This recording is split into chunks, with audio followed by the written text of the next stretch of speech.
Hello guys, welcome to seesaw trader channel. வாங்க டக்குன்னு வீடியோக்குள்ள போகலாம். இப்போ எஸ்டர்டே வந்து நம்ம வந்து சார்ட் வந்து ப்ரொவைட் பண்ணியிருந்தோம். அதாவது எஸ்டர்டே வந்து இங்க பாருங்க வீடியோ ஒன்று கொடுத்துருந்தேன். வீடியோல நம்ம டெய்லி கொடுக்குற மாதிரி நிஃப்டி சென்செக்ஸுக்கு பாயிண்ட்ஸ் கொடுத்துருந்தேன். அது வந்து நான் காலையில என்ன பண்ணிட்டேன்னா போஸ்ட் பண்ண மறந்துட்டேன். ஆக்சுவலா வீடியோல கொடுத்துருக்கேன். பட் நான் வந்து எப்பவுமே ஸ்கிரீன்ஷாட் எடுத்து போஸ்ட் பண்ணுவேன். அதை பண்ண மறந்துட்டேன். அதுதான் வீடியோல போட்டிருந்தேன். அதுக்கப்புறம் ஆஸ் யூஸ்வல் மார்க்கெட் ஓப்பன் ஆனதுக்கப்புறம் என்ன ஆச்சுன்னு இப்போ பார்க்கலாம். இங்க பாருங்க மார்க்கெட் ஓப்பன் ஆனதுக்கப்புறம் in both Nifty and Sensex, IV is not matching index ratio shortage அப்படின்னு போட்டிருந்தேன். அதாவது என்ன அர்த்தம்னா, இங்க பாருங்க இது வந்து கால் புட் சைடோட ஐவி, இது வந்து கால் சைடோட ஐவி. கால் சைடுல இங்க பாருங்க 8 இருக்கு, 8.5. ஆனா புட் சைடுல 10.5 இருக்கு. அதாவது இது ரெண்டுமே கிட்டத்தட்ட ஈக்குவலா இருக்கணும். அது ஈக்குவலா இல்லாம இந்த பக்கம் 2 பாயிண்ட் கம்மியாகவும் இந்த பக்கம் 2 பாயிண்ட் அதிகமாகவும் இருக்கு.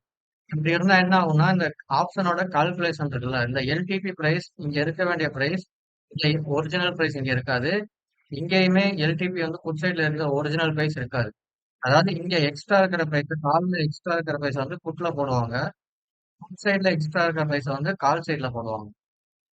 ஸோ அந்த மாதிரி மாத்தி கொடுக்கறதுனால நமக்கு வந்து பிரீமியம் டிகே நடக்கும். ஸோ அதனால பிரீமியம் டிகே நடக்கிறதால இண்டெக்ஸ் ரேஷியோ ஷார்ட்டேஜ் சொல்லுவாங்க. ஸோ அந்த இதெல்லாம் நம்ம வந்து ஈஸியா கண்டுபிடிச்சிடலாம் இந்த கால்குலேஷன்ல. ஸோ இங்க பாருங்க 10.2க்கு போஸ்ட் பண்ணிட்டு 10.3க்கு நமக்கு வந்து நிப்டியில தான் வந்து பாயிண்ட் வந்து ட்ரிகர் ஆயிருந்தது.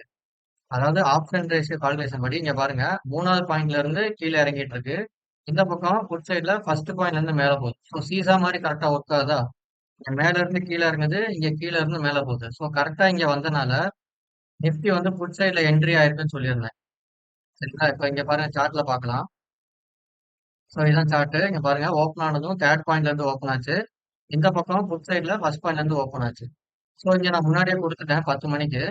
இங்க கொடுத்ததும் இங்க பாருங்க 179 பாயிண்ட்ல கொஞ்ச நேரம் சுத்திக்கிட்டே இருந்தது. காரணம் என்னன்னா, நான் போஸ்ட் பண்ணிட்டே இருக்கேன். இங்க பாருங்க காரணம் என்னன்னா இண்டெக்ஸ் ரேஷியோ ஷார்டேஜ். சென்செக்ஸ் வந்து கிளியரா இல்ல அப்படின்னு சொல்லிட்டு அப்ப உடனே வந்து நான் லைவுக்கு வந்துட்டேன். லைவ்ல வந்து 1 ஹவர் வெயிட் பண்ணோம். ஸோ அப்பவே வந்து இண்டெக்ஸ் ரேஷியோ ஷார்டேஜ் வந்து ஹெவியா இருந்தது. சென்செக்ஸோட பாயிண்ட் வந்து கிளியர் இல்லைன்னு சொல்லியிருந்தேன். சென்செக்ஸ் கொடுத்தது வந்து கிளியரா இருந்தது பாயிண்ட். பட் வந்து என்னன்னா ட்ரிகர் ஆகல. ஏன் அப்படின்னா மார்க்கெட் ஓப்பன் ஆனது இங்க சென்டர்ல ஓப்பன் ஆச்சு. Break even point second point இங்க ஓப்பன் ஆச்சு. இதுவும் கரெக்டா வந்து இது பிரேக் ஈவன் பாயிண்ட்டுக்கு மேல இருந்தனால இது பிரேக் ஈவன் பாயிண்ட் கீழே இருந்தது. பட் என்னன்னா ரொம்ப நேரம் சைட்வேஸ்ல இருந்தனால எந்த பக்கம் என்ட்ரி அப்படின்னு ட்ரிகர் ஆகல. இன்னொரு பக்கம் வந்து இங்க என்ட்ரி வந்து கால் சைடு மேல இருந்தது. ஆனா ஆப்ஷன் செயின் டேட்டால புட் சைட்ல தான் என்ட்ரி அப்படின்னு சொல்லி இருந்தது. ஸோ ரெண்டு டேட்டாவும் மேட்ச் ஆகல. அதாவது நான் சொல்றது ஆப்ஷன் பிரீமியம் கால்குலேஷனும் இங்க ஒரிஜினலா இருக்கிற சார்ட்டும் வந்து மிஸ்மேட்ச் ஆச்சு. இந்த மிஸ்மேட்ச் எப்படி ஆகுதுன்றத ஆப்ஷன் கால்குலேஷன் தெரிஞ்சாதான் கண்டுபிடிக்க முடியும். ஸோ சென்செக்ஸ்ல ரிவர்ஸ்ல இருந்தது. ஆனா நிப்டியில வந்து கரெக்டா கால் சைட்ல புட் சைட்ல வந்து நமக்கு என்ட்ரி காட்டிடுச்சு. அதனால நான் புட் சைடு மட்டும் தான் நான் என்ட்ரி வந்து கொடுத்துருந்தேன். நிப்டியில சென்செக்ஸ் இல்லைன்னு சொல்லிட்டேன். அதை நான் தெளிவா கொடுத்துருந்தேன். 11 மணிக்கு வந்து இந்த மாதிரி அந்த மாதிரி ரொம்ப நேரம் சைட்வேஸ்ல இருந்தனால இந்த ஃபர்ஸ்ட் பாயிண்ட் கீழே வந்ததால ஒரு 8 ரூபா வந்து நமக்கு டவுன்ல வந்து க்ளோஸ் ஆகுது. சரி க்ளோஸ் பண்ணிக்கோங்க. ரொம்ப நேரம் சைட்வேஸ். அதுவும் இல்லாம அந்த ஆப்ஷன் சார்ட் வந்து ஐவி ஷார்டேஜ்ன்றனால நான் வந்து க்ளோஸ் பண்ண சொல்லிட்டேன். அதுக்கப்புறம் பாருங்க என்ன நடந்திருக்குன்னா, க்ளோஸ் பண்ண சொல்லிட்டு Nifty and Sensex is showing opposite direction. அதாவது நான் சொன்ன மாதிரி நிப்டி வந்து புட் சைட் காட்டுது, பட் சென்செக்ஸ் வந்து கால் சைட் காட்டுச்சு. ஆக்சுவலா நிப்டியும் சென்செக்ஸும் ஒண்ணுதான். ரெண்டும் ஒரே மாதிரி தான் போகணும். ஆனா மாத்தி மாத்தி போகுது. ஸோ இங்க no clear direction till now அப்படின்னு போட்டிருப்பேன். அதுக்கப்புறம் பாருங்க உடனே 11:23க்கு check my message as I above mentioned now movement is started toward put side. So I said to exit now put side entry given அப்படின்னு சொல்லி பாருங்க ஃபர்ஸ்ட் கேண்டில் மூவ் ஆகும்போது நிஃப்டியில put side first candle entry கொடுக்கும் போதே நான் வந்து entry கொடுத்துட்டேன். இங்க பாருங்க don't worry miss the entry not in loss. So nifty put side 180 ருபீஸ்க்கு 11:25க்கு நான் என்ட்ரி போட சொல்லிட்டேன். சரிங்களா? அதன்படி பாருங்க இது 11:20 கேண்டில் 25 கேண்டில் பாருங்க 11:25க்கு கீழே வந்திருக்கு. 180 ரூபா 40 பைசால வந்திருக்கு. ஸோ இந்த இடத்துல என்ட்ரி கிடைச்சிருந்தா நம்ம செகண்ட் பாயிண்டோட டார்கெட் இங்க கரெக்டா பாருங்க செகண்ட் பாயிண்ட்ல இருந்து தான் டச் ஆகி ரிவர்ஸ் ஆயிருக்கு. செகண்ட் பாயிண்ட் தான் 249, நமக்கு 241 வரைக்கும் போயிருக்கு. எப்படி கரெக்டா இந்த பாயிண்ட் வரைக்கும் போயிட்டு டச் ஆகி ரிவர்ஸ் ஆகுது, எப்படி இந்த பாயிண்ட்ல நிறைய தடவை இங்கேயே சுத்துது அப்படின்றது எல்லாமே இங்கேயும் பாருங்க. கரெக்டா இங்க இருந்து ஃபர்ஸ்ட் பாயிண்ட்ல இருந்து செகண்ட் பாயிண்ட் போயிருக்கு. இங்க தேர்ட் பாயிண்ட்ல இருந்து செகண்ட் பாயிண்ட் வந்திருக்கு. திரும்ப செகண்ட்ல இருந்து கீழ ஃபர்ஸ்ட் பாயிண்ட் விழுந்திருக்கு. நமக்கு இங்க செகண்ட்ல இருந்து தேர்ட் பாயிண்ட் போயிருக்கு. அது எப்படி இந்த கரெக்ட்டா இந்த நம்பர்ஸ்க்கு தான் போகுது. இங்க இருந்து இந்த நம்பர்ஸ் தான் டிராவல் ஆகுது. இது எல்லாமே ஆப்ஷனோட கால்குலேஷன் தான். எதுவுமே நான் சொல்றது கிடையாது. பிரிடிக்ஷன் கிடையாது. இந்த ஆப்ஷன் டேட்டா சார்ட் இருக்குல்ல, எல்லாமே இதுக்குள்ள தான் அடங்கியிருக்கு. சரிங்களா? ஸோ எவ்வளோ அக்யூரஸியா, எவ்வளோ எக்ஸாக்ட்டா போயிருக்கு பாருங்க. சரி ஓகேங்களா? ஸோ நமக்கு ஃபர்ஸ்ட்டு வந்து 50 பாயிண்ட் சாரி 60 பாயிண்ட் நமக்கு டார்கெட் குடுத்துருச்சு. ஸோ இங்க பாருங்க 11 மணி 11:45க்கு நமக்கு முடிஞ்சிருக்கு. 11:45க்கு நான் இங்க குடுத்துட்டேன் target hit. So finished my today ட்ரேடிங்ன்னு குடுத்துட்டேன். ஸோ இதோட நான் டே வந்து க்ளோஸ் பண்றேன். பட் வந்து நான் சார்ட்ட வந்து வாட்ச் பண்ணிட்டு இருப்பேன் அப்படின்னு நான் வந்து சொல்லிட்டேன். சரிங்களா? ஸோ இந்த டே வந்து எனக்கு ப்ராஃபிட்டா முடிஞ்சிருச்சு. ஓகேங்களா? ஸோ சென்செக்ஸ்ல என்ட்ரி போகல. ஏன்னா சென்செக்ஸ்லயும் பாருங்க, அது வந்து இன்டர்மீடியட்ல தான் நமக்கு வந்து திரும்பியிருக்கு. எங்கேயுமே பாயிண்ட்ல எங்கேயுமே திரும்பல.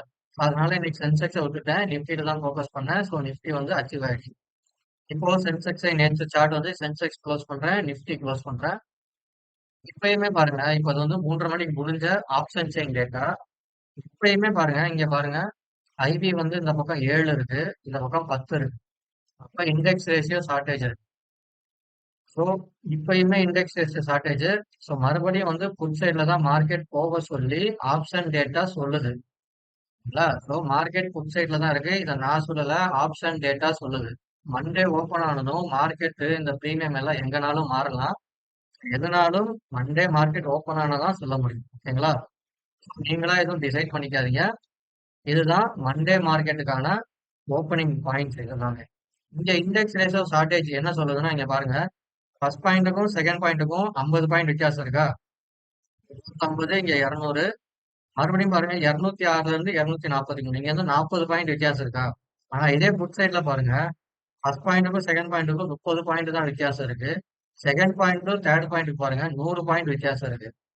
சோ புட் சைட்ல ஹெவியா மூவ்மெண்ட் பாக்கி இருக்கு. நிஃப்டிலயும் சரி, சென்செக்ஸ்லயும் சரி. இது சென்செக்ஸ். ஆனா சென்செக்ஸ்ல பாருங்க எவ்வளவு கிளியரா break even point, second point எல்லாமே கரெக்டா இங்க மேட்ச் ஆயிருக்கு. ஓகேங்களா? பட் நிஃப்டில பாருங்க கண்ணா பின்னான்னு உதறுது. இங்க கால் சைட்ல வந்து கம்மியான மூவ்மெண்ட்டும், புட் சைட்ல ஹெவியான மூவ்மெண்ட்லாம் இருக்கு. இது எல்லாமே இந்த கால்குலேஷன்ல தான் நான் வந்து எடுத்தேன். சரிங்களா? இது வந்து சென்செக்ஸோடது. இப்ப பாருங்க நிஃப்டியோடது பார்க்கலாம். நிஃப்டியோட வச்சுட்டேன். நிஃப்டிலையும் பாருங்க இங்க 8 அதாவது 9 இருக்கு. இங்க வந்து 11 இருக்கு. ஸோ இங்கேயுமே இண்டெக்ஸ் ரேஷியோ ஷார்டேஜ் இருக்கு. ஆனா ஒரே ஒரு சின்ன ஒரு பிரச்சனை என்னன்னா, நிஃப்டிக்கு வந்து எக்ஸ்பைரி இன்னும் தள்ளி இருக்கு. நிஃப்டியோட எக்ஸ்பைரி வியாழன் தானே. ஸோ அதனால இதுக்கு டைம் இருக்கனால இது மெதுவா கூட மூவ் ஆகலாம். மேபி திங்கட்கிழமை ஐவி ஓப்பன் ஆகுறது பொறுத்து தான் நான் சொல்ல முடியும். சரிங்களா? இப்பவே நான் எதுவும் சொல்லல. ஏன்னா கால் சைடுல கம்மியான மூவ்மெண்ட், புட் சைடுல பெரிய மூவ்மெண்ட் இருக்கு நிஃப்டி. ஸோ நிஃப்டியில புட் சைடு பெரிய மூவ்மெண்ட் இருக்கிறதுனால சென்செக்ஸும் அதே மாதிரி தான் நகரும். ஸோ சென்செக்ஸ் பாருங்க. ஆனா கிட்டத்தட்ட 2 கால் புட்டு சேம் பாயிண்ட்ல இருக்கு. அதாவது இந்த ஒரு நல்ல பிரீமியம்ல தான் இருக்கு. இந்த பக்கம் எந்த பிரச்சனையும் இல்ல. ஆனா இங்கேயும் இண்டெக்ஸ் ரேஷியோ ஷார்டேஜ் இருக்கு. ஸோ நிஃப்டி புட் சைட்ல மூவ் ஆச்சுன்னா சென்செக்ஸும் புட் சைட்ல தான் மூவ் ஆகும். ஸோ பார்த்து இருந்துக்கோங்க. எதையுமே கணிக்காதீங்க, ப்ரெடிக்ஷன் பண்ணாதீங்க. நாளைக்கு இப்படிதான் நடக்கும்னு மைண்ட் செட் பண்ணாதீங்க முதல்ல. சரிங்களா? நாளைக்கு எதுனாலும் மண்டே மார்க்கெட் ஓப்பன் ஆனதுக்கு அப்புறம் இந்த ஆப்ஷன் சார்ட் தான் நமக்கு வந்து சொல்லும். நம்ம எதுவுமே சொல்ல தேவையில்ல, கணிக்க தேவையில்ல, யாரோட பேச்சையும் கேட்க தேவையில்ல. இந்த நம்பர் சொல்றத மட்டும் கேட்டு நடந்தா ஓகே. Okay guys. ஸோ இதை நீங்களும் கத்துக்கணும்னு நினைச்சீங்கன்னா நம்ம டெலிகிராம் சேனல்ல ஜாயின் பண்ணுங்க. டிஸ்கிரிப்ஷன்ல லிங்க் இருக்கு.